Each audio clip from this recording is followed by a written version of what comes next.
Hi. So we've done some leg stretching. Now we can work the glutes a little bit. You can do this with or without a band. So don't worry if you don't have a band, or you may have that band that's already looped together, so you don't need to tie a knot. But if you don't, and again, any color is fine. Blue is going to be challenging. I'm working with blue right now. Didn't really think about it. And so I'm just going to tie an easy knot and then tie again. And you don't have to go crazy on that knot. It's going to stay pretty good, and you want to be able to undo it later. So I have it just above my knees. So not right over the kneecaps and not below the knees, just right at the edge of my quadricep muscles. You're gonna lie on pick a side. If you have a pillow to support your head, that's great. If not, you can, sunbathe it, or, just side lie on your arm. Whatever's comfortable. You don't want any tension in your neck and shoulders.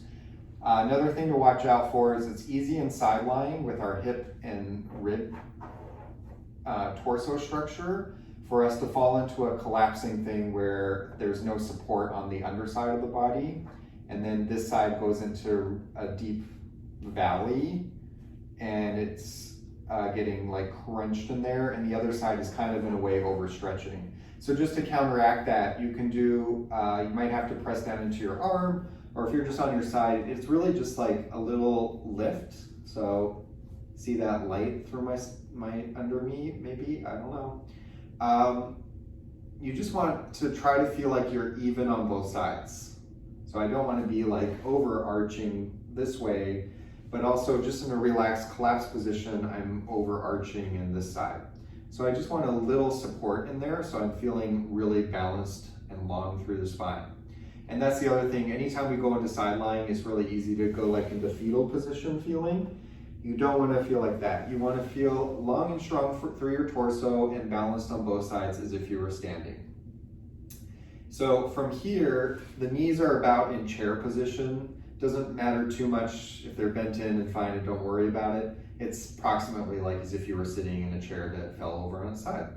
And so you're just going to start with clams. So you're just going to open the knee, keeping the heels together, and just slowly control back down.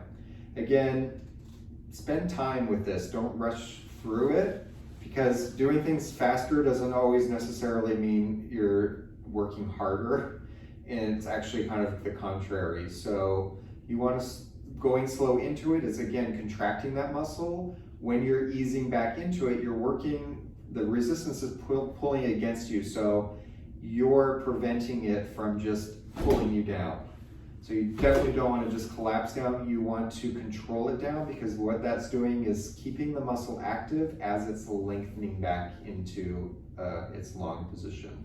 This is shortening the muscle fibers when we're opening, and now we're going back into lengthening the muscle fibers.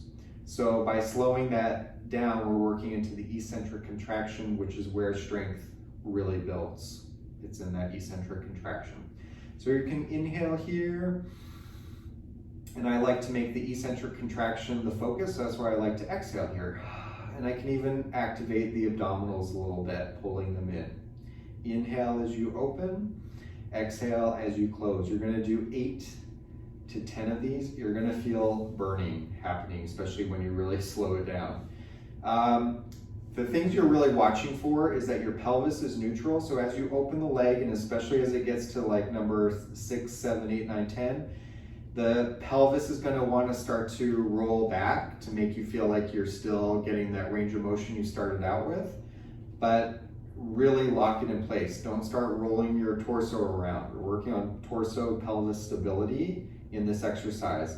So it may be that by number 7, 8, 9, and 10, your range of motion doesn't go as far as it did when it was number 1, but just try to work as best you can, get that range of motion. I'm already fatigued. Okay, so now we're gonna do just open, that was like considered the clam.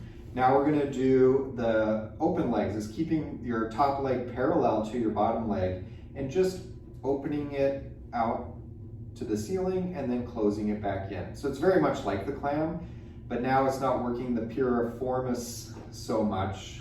The piriformis is that small turnout muscle. Now we're activating more into the glute medius and a little bit minimus. So, but a lot of the medius. If you feel like it's going to the back of the leg, it might be that you're turning out a little bit and you don't know it. So if you want, you can almost like turn the leg in a little bit and then work from there. That's really going to isolate more your gluteus medius.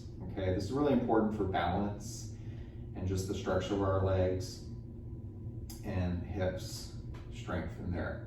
Okay, so we started off with clams, 8 to 10. Then you're going to open and close like this. As a bonus, if you want to add into here, if you're feeling pretty good, you can go into like little mini circles. And I think of as if there was like a mirror right in front of me and my shin had a big cloth on it. And I want to, with the whole length of my shin, keep that against the mirror and make a big circle, okay? So it's all about keeping that shin bone even on the horizon. You don't want the foot up and the knee down or the foot down and the knee up. Keep it on the horizon, parallel equally with your bottom leg and parallel to the floor as you circle around. And again, watch your pelvis and torso and you're making sure everything's stable. I do about 5 to 10 in one direction, 5 to 10 in the other, and 3, 4, 5. Okay, that's good glute work right there.